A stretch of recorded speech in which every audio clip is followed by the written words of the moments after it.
kayong tanan sa atong mga suking tigpaminaw. Nining-ining atong programang kini ang atong kagurain.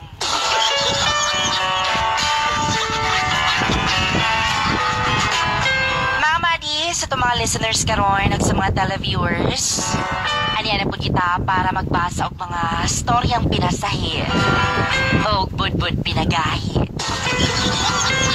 Ang mga storya na nagpadala karon kay about kini sa maong magtiayon. O gitago na lang nato sa pangalang Gisa.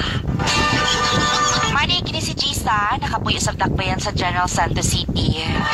Kay lagi, ang iyang problema karon kay mahitungod silang relasyon sa iyang bana. Kay lagi dugay na niya ginaugum-ugum ba ang dakong problema. Amo babud kong dako pa ning problema sa inyo ha, pero para sa iya ha. Muraga mao jud ning barrier sa ginabitbit nila nga relasyon. Kay lagi ang ilang dakong problema kaya gamayin bunal ang iyang bana. Tawag mo to, hitungod sa gamay bunal ang iyang